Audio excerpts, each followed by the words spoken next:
প্রত্যেকটা ফুল ফুটার আলাদা একটা সময় আছে। প্রত্যেকটা ফুল ফুটার আলাদা একটা সময় আছে। তোমাকে সেই পর্যন্ত অপেক্ষা করতে হবে। যদি সেই পর্যন্ত তুমি অপেক্ষা করতে পারো, তাহলে তুমি দেখবা আল্লাহ তাআলা তোমাকে অনর্থক সৃষ্টি করেননি। এই জন্য এখানে যারা শিক্ষার্থী আছে, নবীন শিক্ষার্থী যারা আছে, সফলতার জন্য জীবনের সবচেয়ে বড় তোমাদের পিছু টান আছে, তোমাদের পায়ে একটা শিকল লাগানো আছে। একবার একটা বাবা একটা ছেলে চিড়িয়াখানা গেল। চিড়িয়াখানা যাওয়ার পরে দেখলো একটা হাতি, বড় হাতি, তার পায়ে একটা চিকন শিকল লাগানো আছে। ছোট ছোট হাতি, তার পায়ে চিকন শিকল লাগানো আছে। ছোট ছোট হাতিগুলো শিকলটা ছেড়ার চেষ্টা করছে, আর বড় হাতিটা স্তব্ধ হয়ে দাঁড়িয়ে আছে।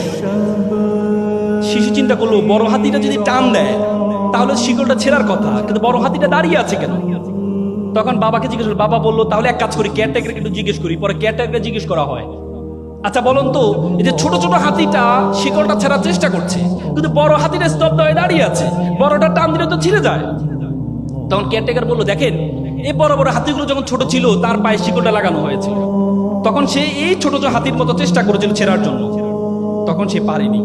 তার মাথার মধ্যে সেট হয়ে আছে, তখন যেহেতু পারিনি, এখন আমার দ্বারা আর পারা সম্ভব না।